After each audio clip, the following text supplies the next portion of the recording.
It's a group of graduate students at a college who have basically invented a serum where, you know, the goal of the serum is to just prolong that period where you can safely bring someone back without any effects.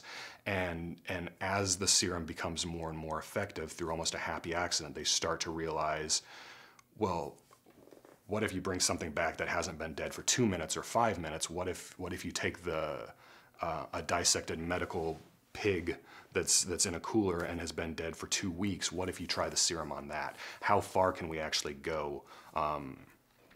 And the idea is never to test this on human subjects. The idea is simply, we have a serum and we know it works, and this is a gold mine. We are sitting on something that could revolutionize, you know, human society as we know it. We've beaten death, essentially.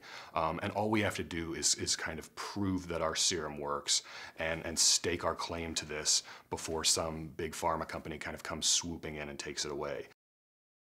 A serum like this opens up a lot of interesting moral gray areas, and I think my favorite parts of the movie are the moments when, you know, your characters are kind of exploring those big questions of, just because you can bring someone back, that doesn't necessarily mean you should. Do you have a moral obligation to not drag someone out of heaven or out of hell and kind of stick them back in their body without permission?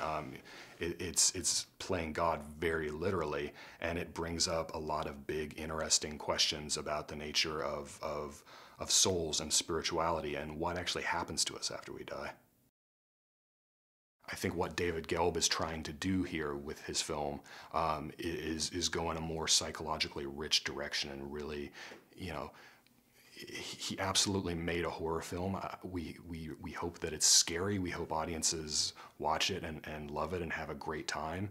But I think what attracted me to the project in the beginning, and definitely what brought David on board, was the chance to really kind of explore these characters' relationships, their relationships with each other, and kind of tackle some of those big questions about what is life after death, what is the morality of some of this medical testing that's going on. To me, that's the fun of a story like this.